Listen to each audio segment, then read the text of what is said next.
especially when those truths are sung together by brothers and sisters of Christ to one another and all together to God. Amen.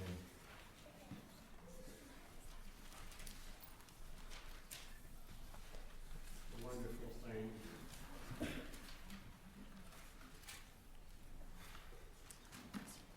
It's the sort of thing that's very important for us to do together in these times. Because in the singing one to another of these truths, we are admonishing one another and teaching one another the true things of the faith. And so building one another up in the truths of the faith. And we need that desperately in a time that can be overwhelming to us.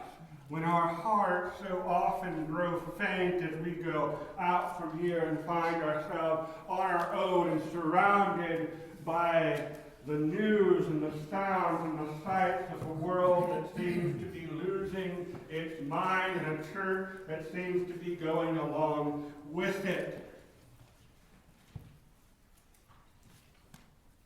It seems that many forces are conspiring against us to discourage us and to make us into pessimists, to tell us a message of everything is getting worse and worse, the darkness is growing deeper and deeper every day.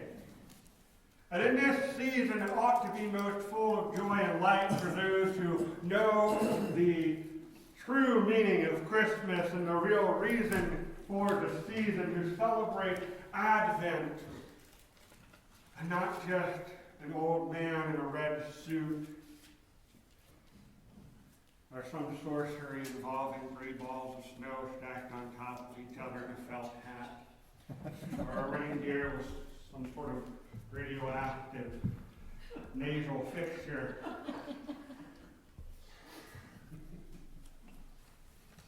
I don't know why you're laughing. Not funny. It ought to be a season of great encouragement, of great hope, and of great joy. But it seems to become the season in which our pessimism comes out the most. You cannot be in my line of work. You cannot be around the church. You cannot even stick a Jesus fish sticker on your car, it seems, without somebody bending your ear about the war on Christmas. It's everywhere. The war against Christmas. The war against Christmas has claimed many a victim as people find themselves out to buy Christmas cards, and some of them say Xmas or Happy Holidays instead of spelling out the name of Christ before Mass. Or the barista at the Starbucks refuses to acknowledge Christmas, or someone feels the need not only to say Merry Christmas, but also Happy Hanukkah and Kwanzaa. The nativity was taken out of this place or that place. They separated them at the border to make a political statement out of the family of Joseph, Mary, and the Christ child. Perhaps more seriously, the educational channels will begin to show the specials, which will run from now and then slack off and return with a vengeance toward Easter, in which they lash on to some little bits of trivia here and there that don't exactly line up with the text, and then use that to lure you into this bait and switch operation almost, where they try to convince you that the Gnostic Gospels are just as legitimate as the actual Gospels, and make all sorts of claims that undermine the Christmas story.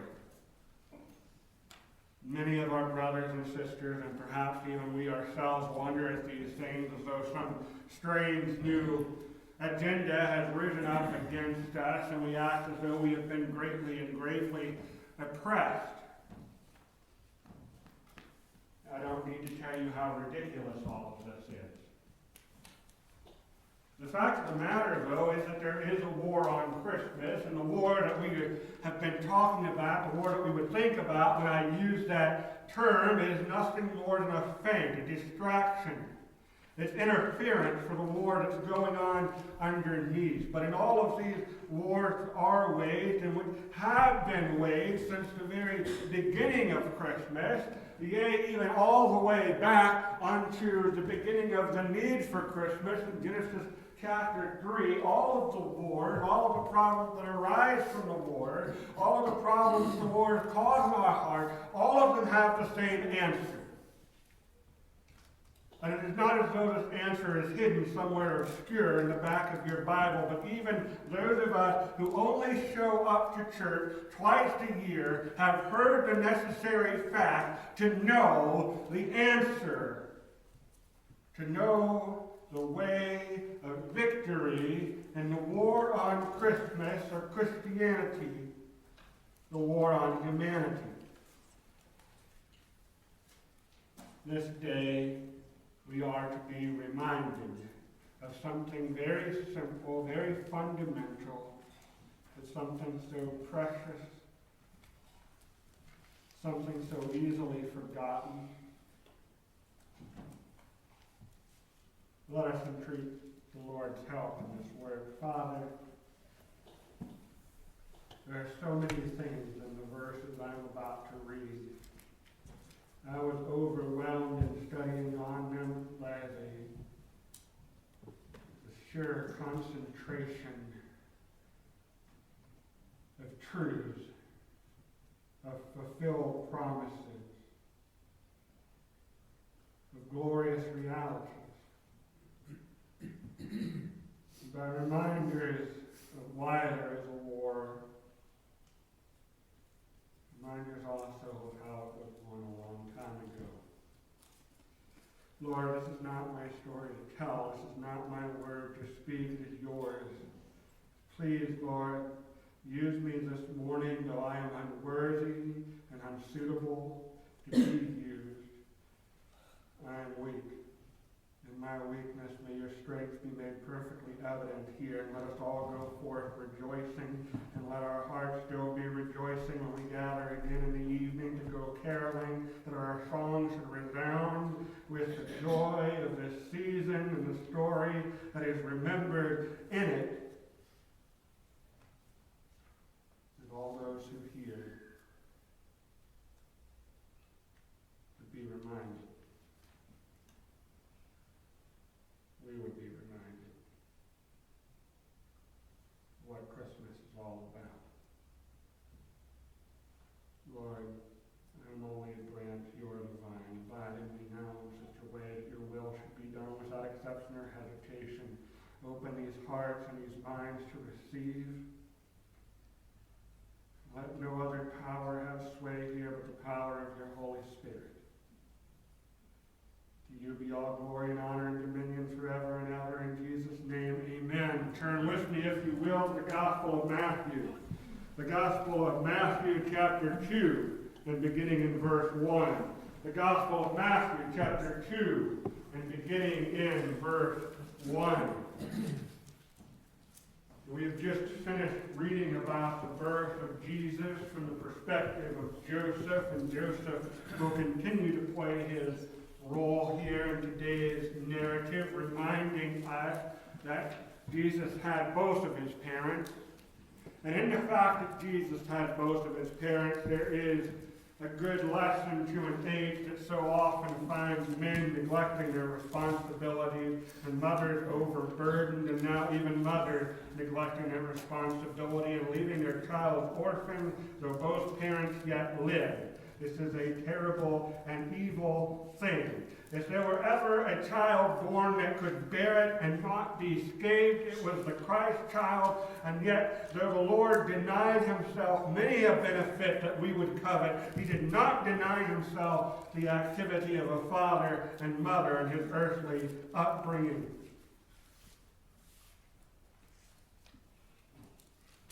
Both parents have a role to play in the Christmas narrative.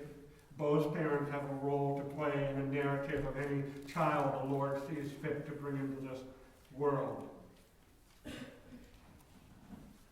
Now in Matthew chapter 2 and verse 1, we are told, now after Jesus was born, in Bethlehem of Judea, in the days of Herod the king, behold, wise men from the east came to Jerusalem. And here in Matthew 2:1 is a good enough place to pause momentarily and to address some of the myths, which are not really myths, but are often claimed by scholars who oppose Christianity in their scholarly way and seek to undermine the biblical truth, which is the foundation of our faith, which is the revelation of the gospel by which we are saved and joined together as a church.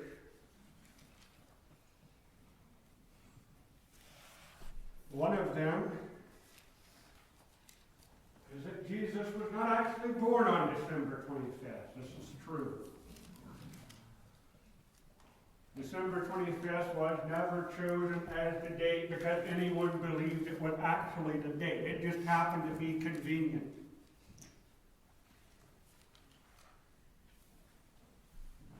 Happened to overlap with some other festivities. But really it's as good a date as any other. And do not hear me, and you should not hear any other trustworthy and approved workmen who need not be ashamed, rightly dividing a word, telling you that Jesus was in fact born on December 25th. Secondly, they will point to the nativity and say the wise men were not there on the night that Jesus was born. That is also true. For we have moved forward in time, and how far we have moved forward in time is indeterminate. The information that we receive in this, it could be a matter of months up to a couple of years before the wise men appear before the Lord to give their gifts and to worship Him. Notice also it says the wise men. It does not say there were 3 of them. There might have been 3, there might have been 300. We don't know. What we do know is that there are 3 gifts and that they're much easier to represent in your nativity set with 3 wise men, 1 for each gift, instead of 300. The nativity set is not meant to replace the testimony of Scripture. It is meant as an artistic representation to remind us of the truths that are told us in these stories. Amen. If you want to be more biblically accurate, leave the wise men out until after Christmas, and then they can show up with their gifts sometime later. If you want to be classical about it, they can show up on Epiphany. I can't tell you where that is because I've never done anything with it. But even if they are there before Christmas, I do not think we are pronouncing any heresy because the appearance of the wise men is there to tell us something. They appear to show us something. And it is interesting they appear in Matthew's gospel account. You would think they would show up in Luke's account because Luke is the Gentile writer. Luke is the one who's really trying to speak to the whole world, and yet he keeps the birth of Jesus very localized. It is Matthew, the most Jewish writer, who concerned himself most with presenting the gospel to the Jews, who brings these foreigners into the story. He does this with a purpose. There are other myths about Christmas that we might debunk, but I have done enough for today, so let us get back into the narrative, and who knows that we might topple a few more of these faulty claims before we're done. There's enough here to say that the people who nitpick these things and use them to draw you into their trap, well, they will then get you into saying, yeah, the church isn't quite right about these things, and so maybe these Gnostic Gospels really should be listened to. The only thing that they do in making so weak a case and jousting with such a straw man and refusing to allow even someone with my scholarship to come and refute their claim is that they have no case at all. More on this to come. The wise men appear here some indeterminate time after Jesus is born. Matthew introduces them into this narrative with a purpose. And the purpose is to show us. And when I say us, I mean particularly those of us who have become the modern-day Judaizers. Those of us who grew up in the church, who know all of these stories, who know the rules, the do's and the don'ts, who know how to dress and when to stand, when to sit down. All of these other trappings surround the main narrative, and we start to get nitpicky over these outsiders that come in, and they don't conform to all of our little precious traditions. When we get like that, we think something like the Jews of the first century would have thought. Salvation is for Israel first. And they fail to understand that it's going out. They call themselves the children of Abraham, his sons and daughters, but they have forgotten the implication of the promise of Abraham now being fulfilled in the coming of the Christ, which here is being made clear. All the nations are being blessed. So these wise men, however many they were, they make the trek from the east. East is Babylonia, Babylon, the land of the exile. It is an odd place for these strangers to be coming from. It is odd that they would come to Israel at all. Now, we do know that there are other historical examples of this happening. The birth of Nero is one. They appear there, but that's the Roman emperor, we understand. And Rome is a great and powerful empire at this time whose influence might indeed stretch to Babylon. Jerusalem is under subjugation of Rome. They are a minor province, known only for stirring up trouble.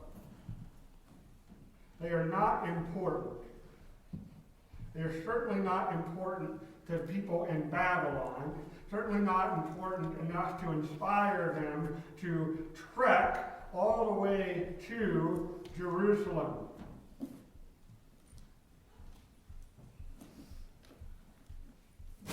Notice that they go to Jerusalem and not to Bethlehem. Well, of course they do. Of course these men go to Jerusalem. That's the capital. Not only do they go to the capital, but they shall go to the household of the king of Jerusalem. Well, if there has been a royal birth, surely this is where it would take place. Their information is not complete enough to know of Bethlehem, the city of David. Matthew reminds us in verse 1 that Jesus is in fact in Bethlehem, the city of David.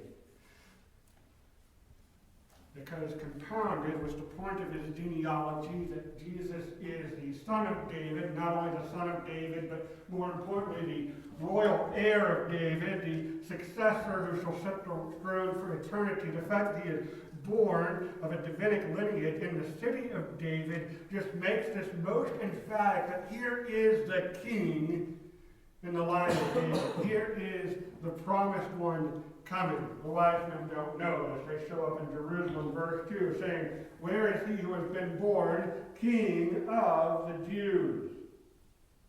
For we saw his star when it rose and have come to worship him." When Herod the king heard this, he was troubled, and all Jerusalem with him, and assembling all the chief priests and scribes of the people, he inquired of them where the Christ was to be born. Pause there for a moment. What we need to understand in verse verse 2 is that when these men say, "Where is the King of the Jews?"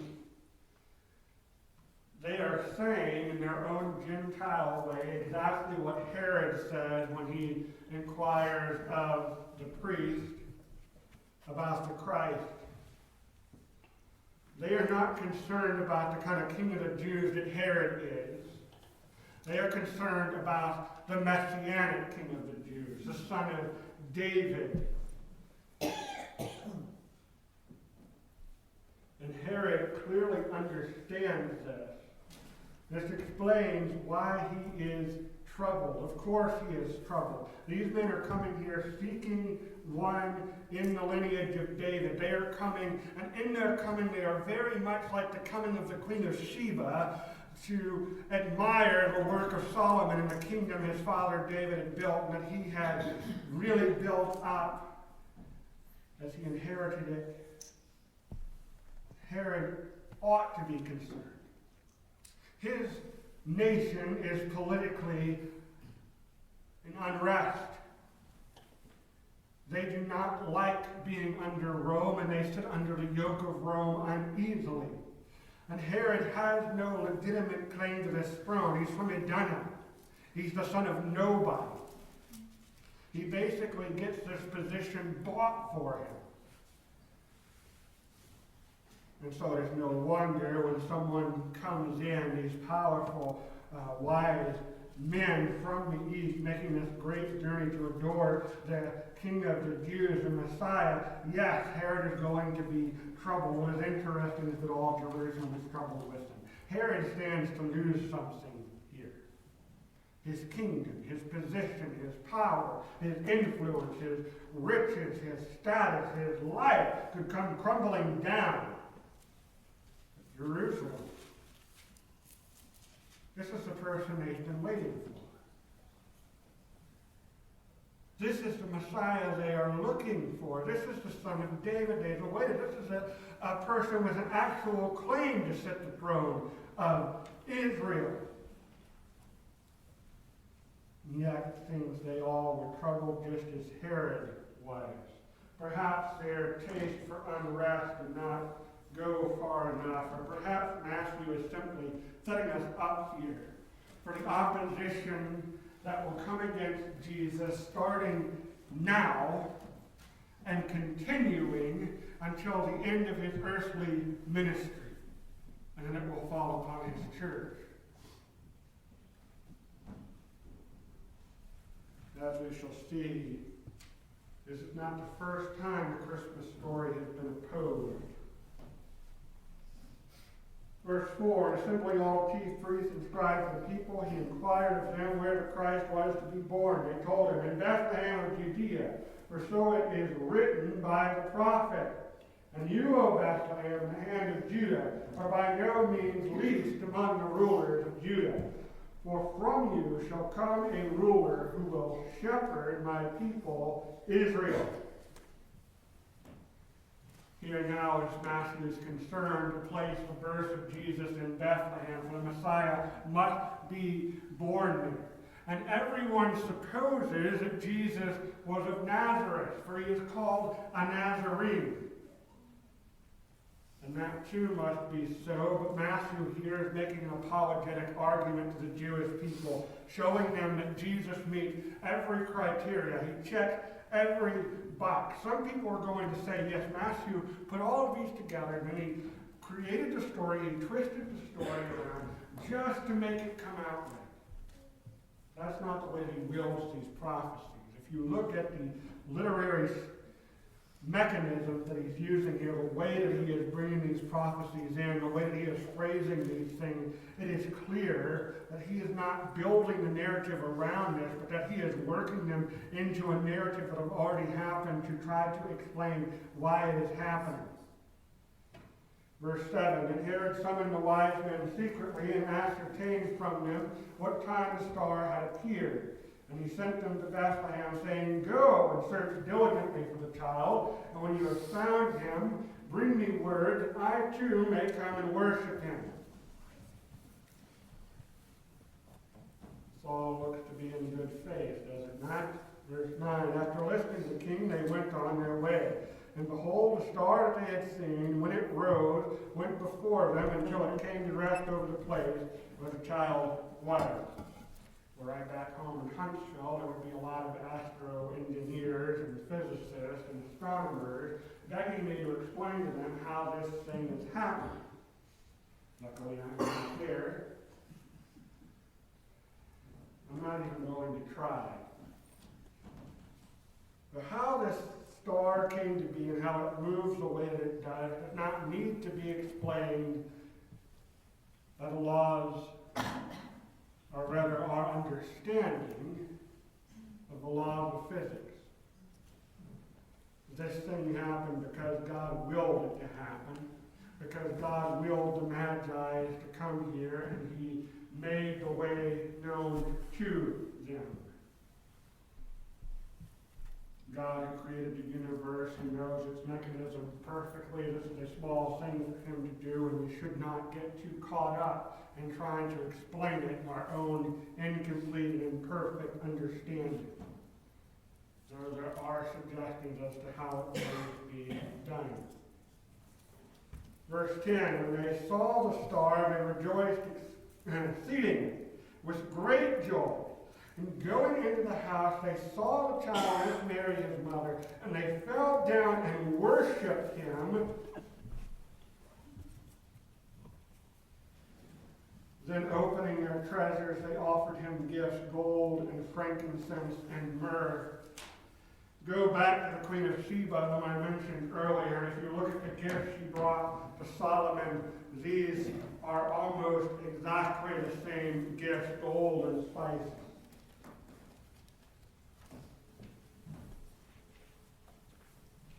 And these men, in some translations they're called magi. We know that term from Daniel, particularly chapter 2. These are men who are versed in astrology, in foreign religions, and to find them bowing here and worshiping this infant is interesting on a multitude of levels.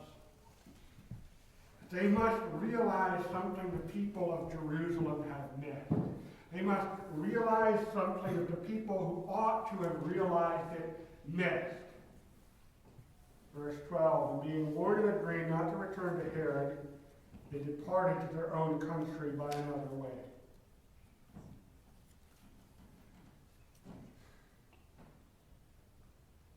The Lord does not make things easy on Herod. Had the wise men returned to him, he could have gotten from them information about exactly who the Christ was. Because they are warned not to return to them, it does not deter Herod. Verse 13, now when they had departed, behold, an angel of the Lord appeared to Joseph in a dream and said, rise, take the child and his mother, and flee to Egypt, and remain there until I tell you. For Herod is about to search for this child to destroy him.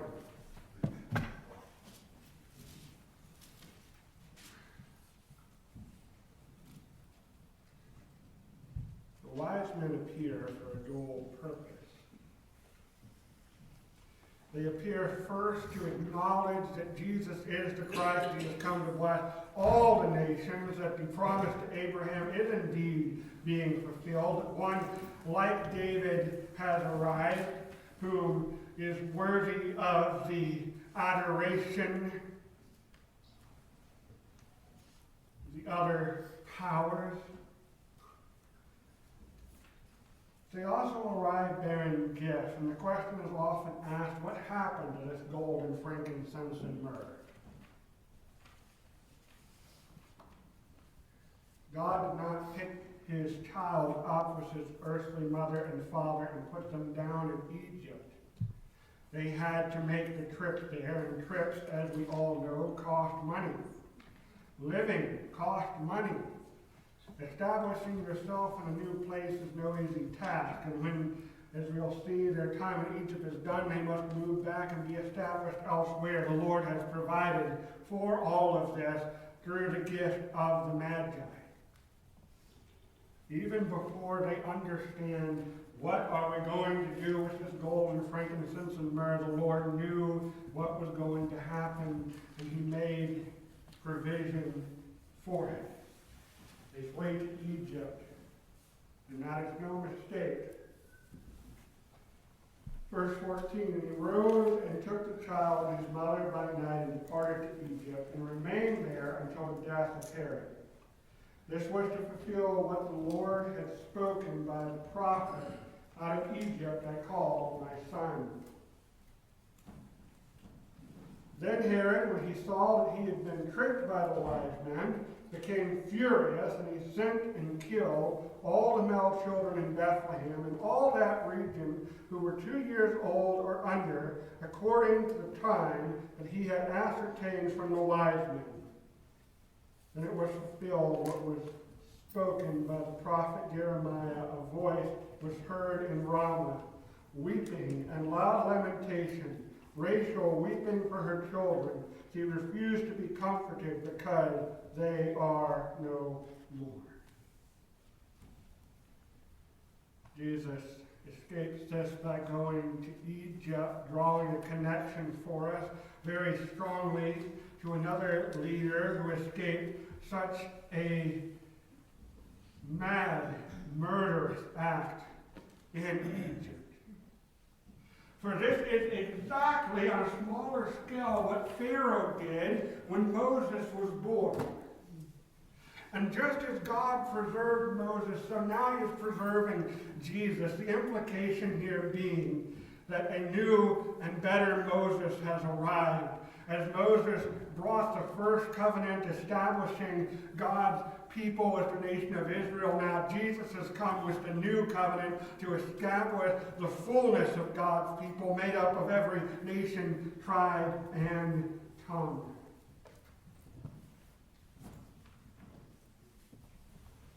When Herod died, behold, an angel of the Lord appeared in a dream to Joseph in Egypt, saying, Rise, take the child and his mother, and go to the land of Israel, for those who sought the child's life are dead.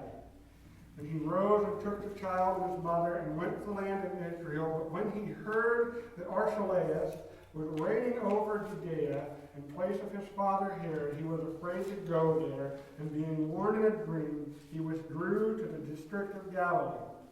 And he went and lived in a city called Nazareth, so that what was spoken by the prophets might be fulfilled, that he would be called a Nazarene.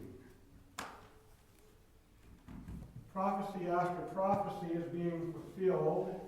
Connection after connection is being made. Some of them are prominent. Jesus was born in Bethlehem, the city of David. Matthew has been pounding on that Jesus is connected to Moses and his escape from the wrath of an evil-hearted ruler to bring God's people forth from their captivity, to deliver them a covenant and to bring them into communion with God. That Jesus will bring people from all nations in the appearance of the magi. The prophecies here are not all as obvious. Go back to the star. How often do we miss this connection? And I would have missed it were it not for my commentary and the help of men wiser in their scholarship than I. But we get caught up on how does the star appear like this? Light has to travel so far, and this and that. The star can't move that way. And all of these things. And what we miss is that if you go all the way back to Balaam, as he prophesies about these people wandering through the desert whom a ruler would oppose, and he is to call down curses upon them. Instead, he calls blessings. And one of the things that he is said to say about them is that a star shall arise of Israel.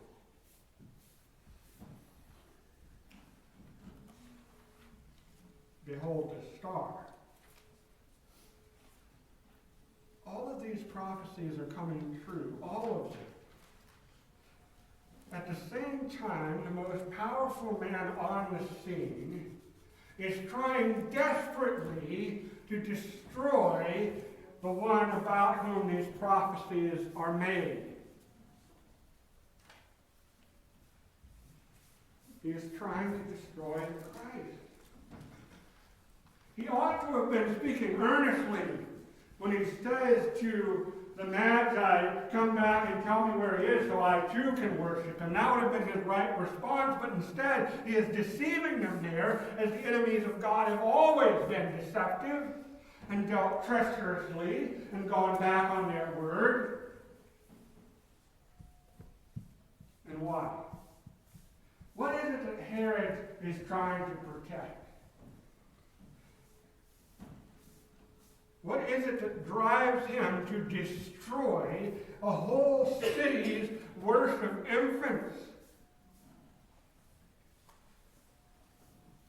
It is not hard for us to believe that he would do such a mad thing. We have testimony from others, notably Josephus, that after these stories, he continues to act this way. He becomes a paranoid.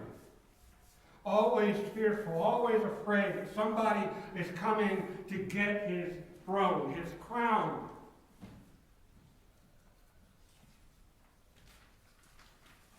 It's easy to look at Herod here as a villain, or yet quite villainously. It's easy to look at him and say what a petty villain he is because of the thing that drives him to villainy.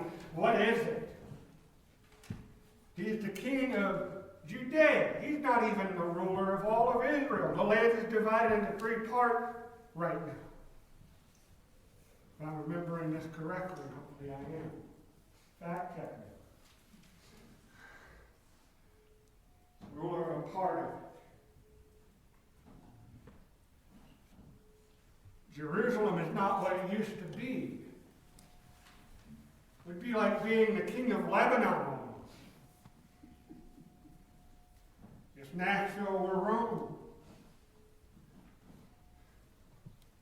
Even Mount Juliet is more important, seems like.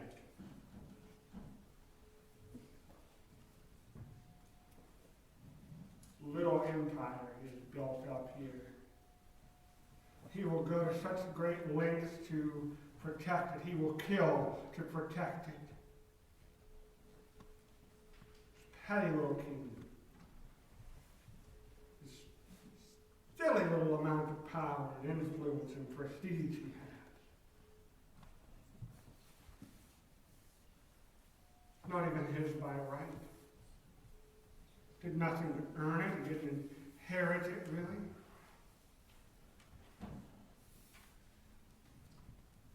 He's not protecting the legacy.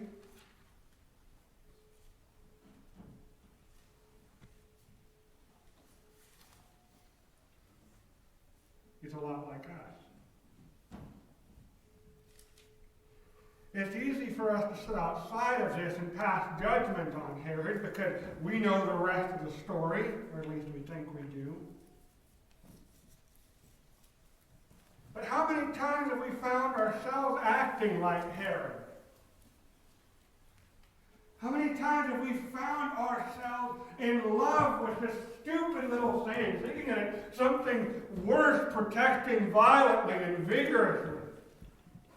While everyone else beyond our own little sphere of persuasion is looking at this and going, you fool!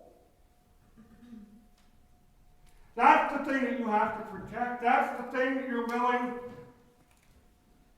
commit all these atrocities over. That's what's important to you.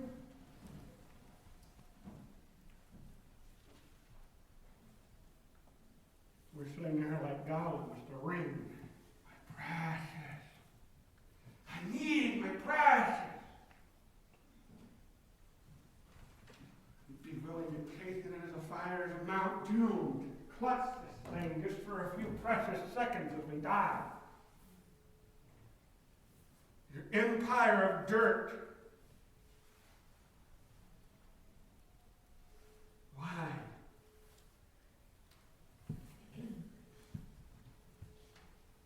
It's the reason for the war on Christmas.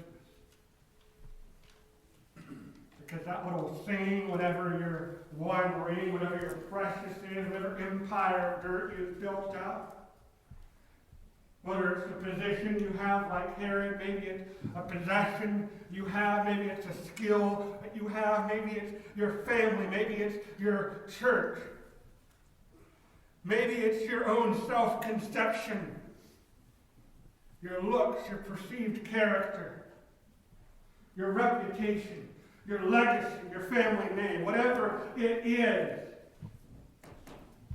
You clutch onto that thing because you think it gives you control. You think you have mastery of it. You think you can hold on to it. And that's what the real war against Christmas has always been about. It's not about how you say Merry Christmas.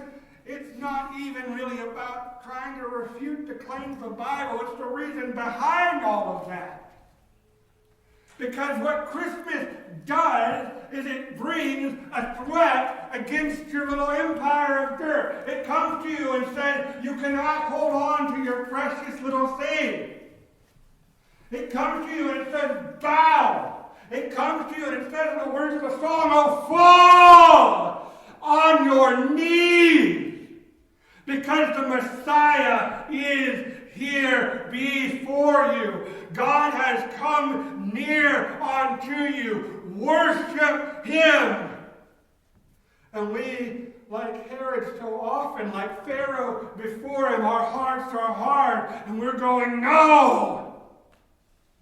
I will not bow. I don't need the Messiah. I can do this all by myself. I'm going to do it my way.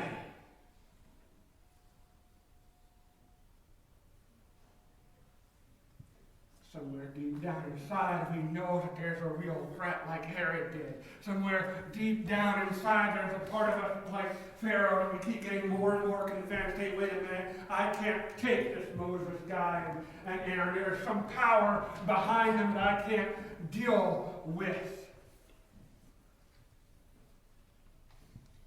And that is why they don't want to say Merry Christmas, because the name Christ is in there, the title of the Messiah is in there, and even to say it, it causes something deep inside them, I think, to stir and go, you have an opportunity to bow here.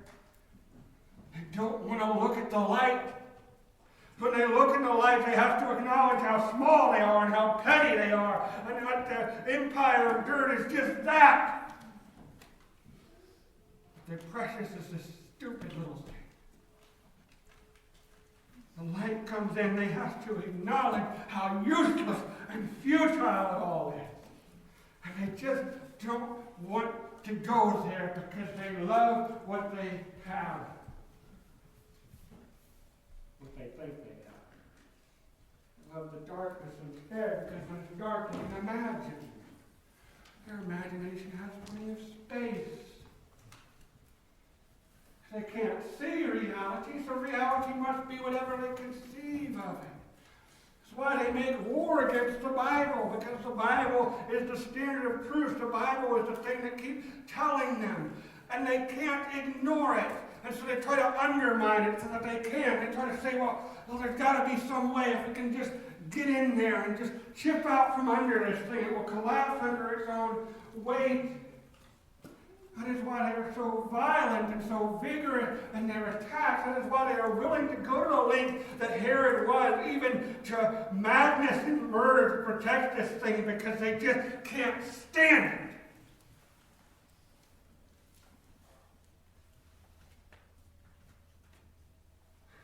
And I'm sorry if it sounds like I'm getting mad. I'm not. And we shouldn't be. We shouldn't be mad. We shouldn't be mad at Herod. It's like we shouldn't be mad at Pharaoh for him. Our attitude toward these people and toward the modern day Herods and Pharaohs, to all the people who are coming against us and they're trying to take Christmas away from us, they're trying to tear it down, they're trying to remove it from public view. The thing that we ought to feel to them is what One of God's faithful servants felt for another ruler that I'm reminded of as I read here about Herod. The ruler was Nebuchadnezzar. The faithful servant was Daniel. Chapter 4 of Daniel, Nebuchadnezzar should have known. Just like Herod should have known. Just like Pharaoh should have known.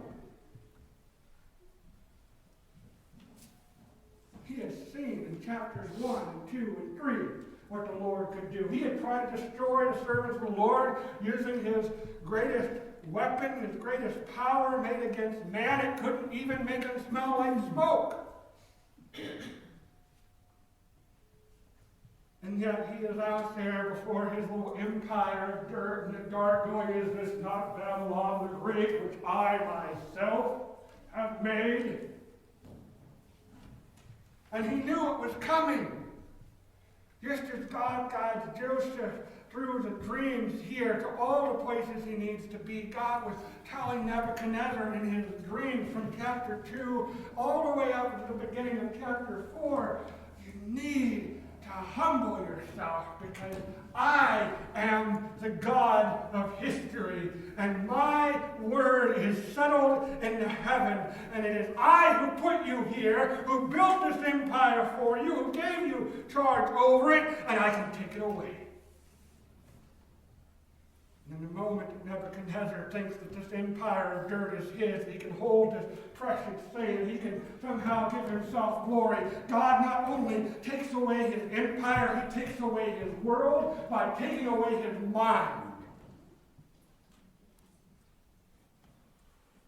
Now perhaps Herod doesn't go into the fields and become like a beast as Nebuchadnezzar did. And perhaps he doesn't madly pursue God's people into the edges of his kingdom and try to pass through the sea and get utterly wiped out with them. But do we not see him becoming mad? He's killing his own subject. Not only that, he's killing their children. The children, the defenseless children. He's killing the future.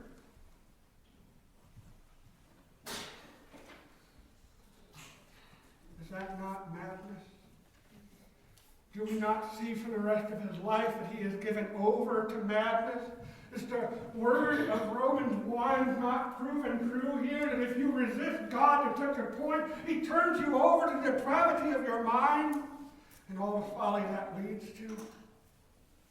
And are we not reminded here, not once but twice, that for all of his power, for all that he thought he was, how does this end? Herod died.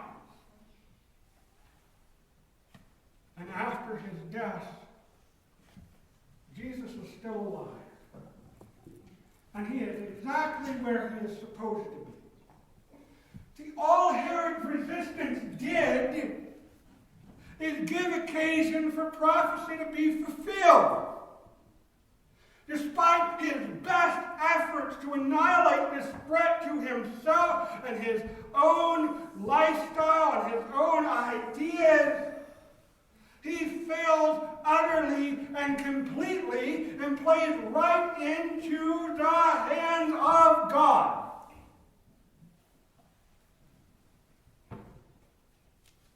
Where are you going with all of this, preacher man?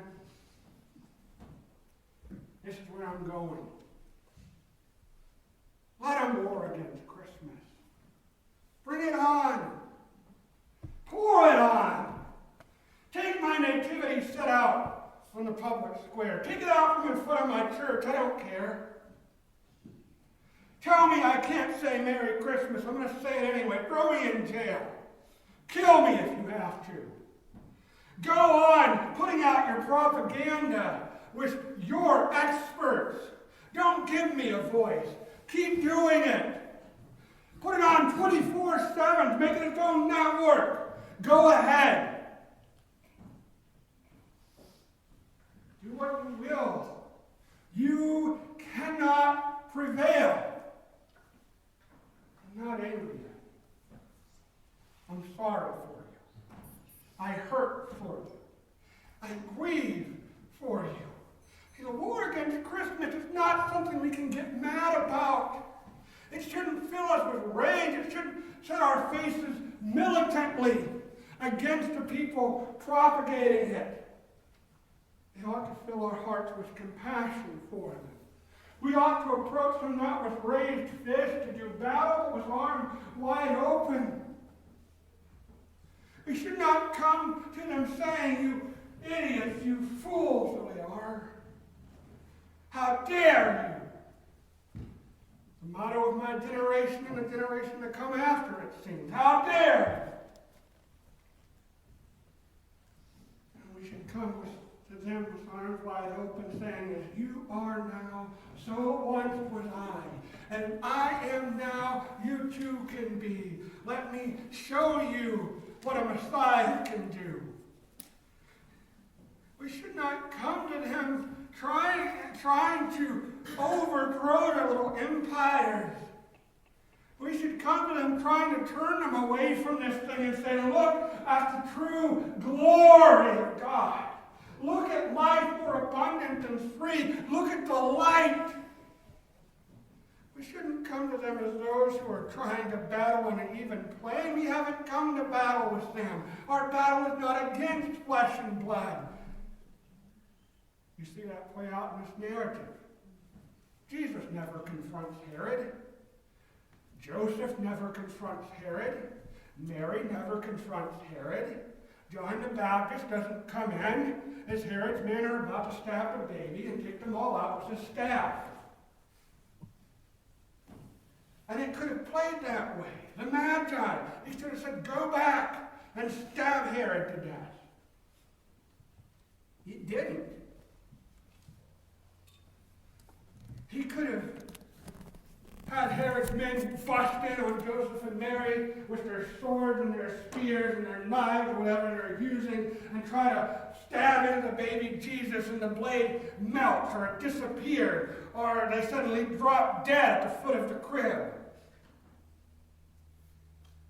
He could have had them spontaneously combust when they knocked on the door. He could have sent an angel right there in the throne room when Herod conceives this evil in his heart to strike him down. He could have had a hand show up and write on the wall like he did for Nebuchadnezzar's successor. He could have raised up a prophet like Moses to walk in and perform signs and wonders before him and to overpower him in the name of the Lord.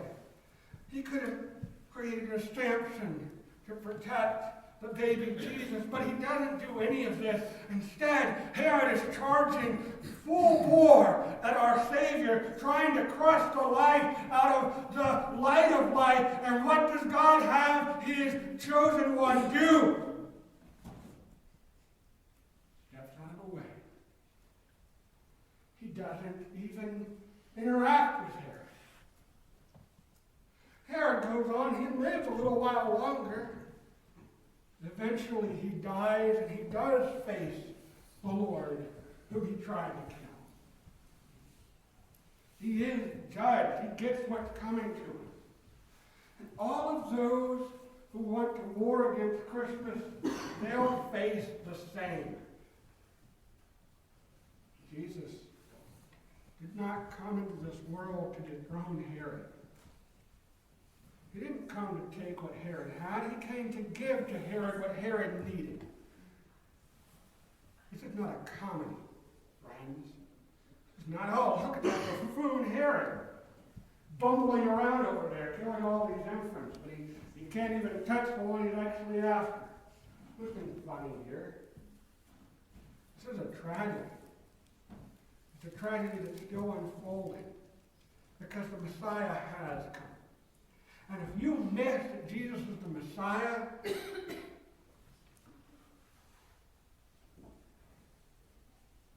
so many signs pointing, even in these verses, everything that he was supposed to have. He had every requirement to be who he was. He had it. His resume is flawless.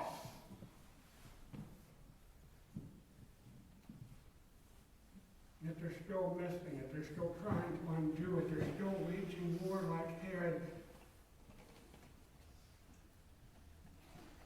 That's not the real war against Christmas. brothers and sisters, I tell you, that's a distraction. Our battle is not against flesh and blood, but against the powers and the principalities and the dark forces of corruption in the air. Our battle is against one who is far more powerful and far smarter and more capable than Herod ever was. Even more so than Nebuchadnezzar, even more so than Pharaoh, even more than all of them put together. We're here playing checkers. He's playing chess. He gets us all bent out of shape because they won't say Merry Christmas at the checkout line. Because you can't buy a nativity at Walmart anymore. Because the people on a TV are trying to disprove the existence of the Messiah. That's not the real war. What is the real war? If I told you what the greatest harms done to the cause of Christmas were, you wouldn't believe me. But I'll tell you this. The real war on Christmas is all that keeps us from going to the ones who don't even know it's Christmas, who really don't know it's Christmas, and telling them that it's Christmas and why it's Christmas. It's a war on the Messiah. It's a war on the mission of the Messiah. At the beginning of this, I talked about pessimism. I was reading a quote from Randy Alcorn from his book, Heaven, this week, and he said, Christians can never be pessimists. We ought to be realists because we know a reality. We know the reality. We cannot be pessimistic. Even if we look at the real war against Christmas and we see how far it has progressed, we should not be filled with hopelessness, but we should have good hope because we know the Christmas story. And we know that God, who despite the opposition, even uses that opposition to move his pieces precisely where they need to be. Who, through all the attempts of the enemy, continues again and again to carry out his plan. And no one has been able to stop him. Not the serpent in the garden, not Pharaoh in Egypt, not Nebuchadnezzar or his successors in Babylon, not Herod here in Jerusalem.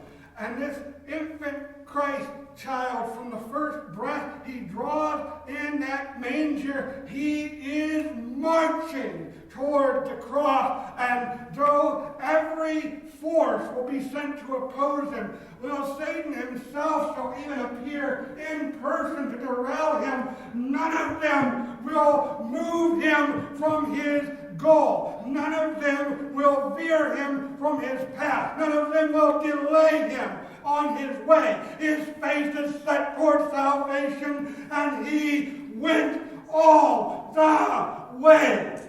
Amen. And that is the story of Christmas. It is a story of victory, certain victory. We could not be defeated then. Our Lord could not be defeated then. How shall he be defeated now when the head of his enemy is crushed under his heel? Amen. Take heart, dearly beloved.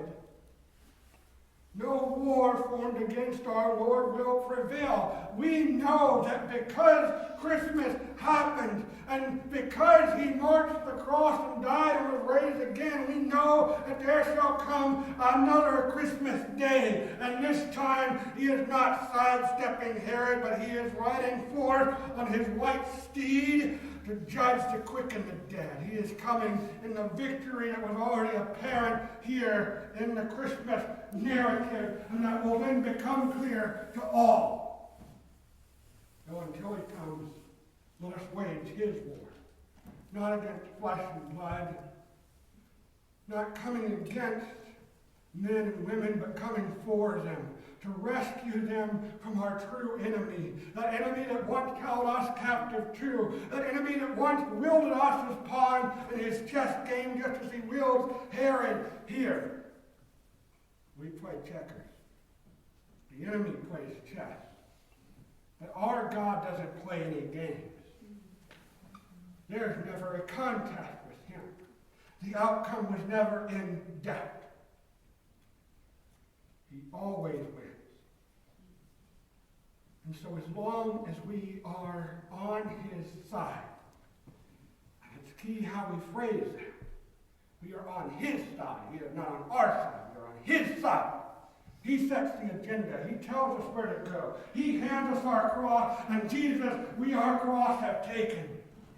All to leave and follow thee. Destitute, despised, forsaken.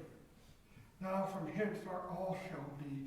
Take courage in this season and let us go forth doing this. Yes, even here at Grace Bible Church, for you have staked yourselves in the grace of God and the Word of God. You have made him your fortress and your seal, and you shall prevail according to his will, whatever that looks like. You cannot lose. You cannot lose. I'm a part of it too. As long as we are in his will, no matter how bad it looks, and friends, it looks bad in this story. People are dying. It looks bad around us now. The war seems to be going the wrong way, but story of Christmas. It's a story of victory. The peace of Christmas is a peace of the victory of the Messiah. The joy of Christmas is the joy of knowing that the deed is done, that redemption is here, that he is Emmanuel, God who is with us, for he has breached the chasm that separated us and torn the veil that kept us out and welcomed us in.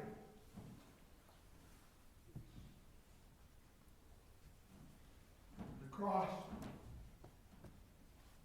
will always prevail. Even as this church ceases to be, even as they come in here and kill us all this morning, the gospel goes on. That is enough. They might defeat us. They can't defeat our God. I know that's easy to say and it's hard to believe. The problem, I think, is that we're all a little too much like Herod. We put our eyes on the wrong things. We look at the things of this world, and I'm as guilty as anyone. At the beginning of this week, I was despairing. I had no Christmas spirit left. Why? Because of a little thing. A little thing called opening the front door on my way home at the evening. And there's nobody there to say hello. But I found a cure. It's the cure for my woes, and it's the cure for yours.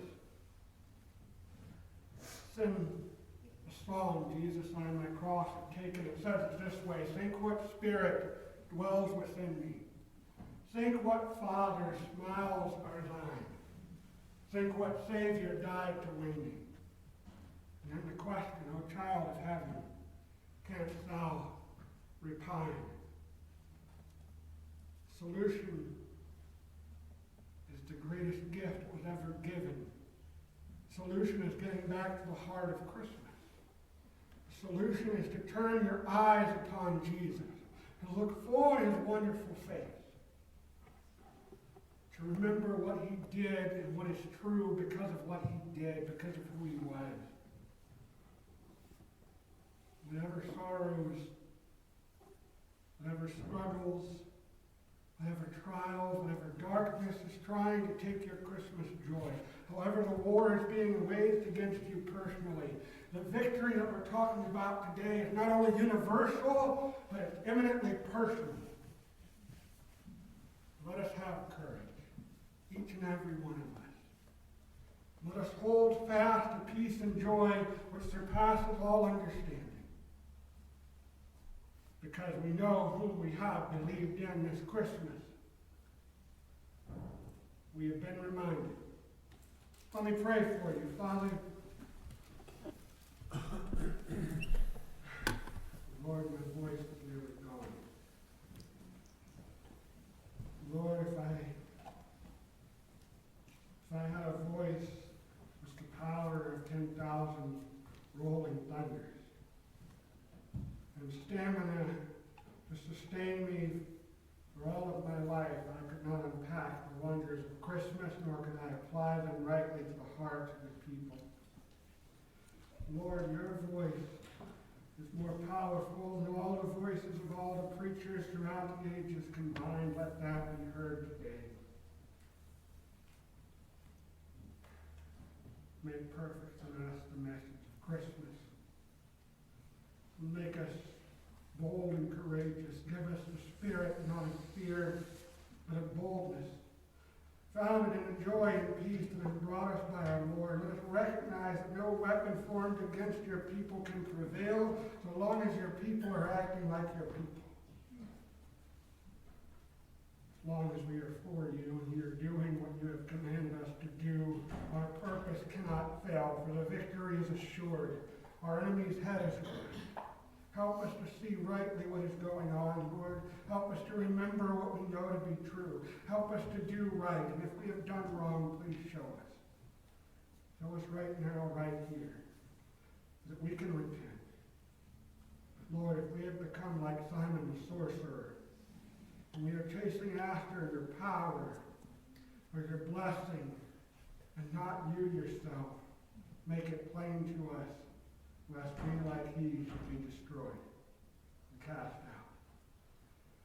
If we have gotten caught up in the trappings like the Laodiceans, make it clear to us that we should exchange the lesser for the greater. We should throw away these wretched rags and run back to you to receive the better gift, the greatest gift. Lord, let us take up our cross gladly. Let us seek you as the highest good. And let us fight on faithfully, knowing your approval. I'm looking forward to the day when we shall go home for Christmas. Have mercy on us all. Your will be done to your glory in Jesus' name. Amen.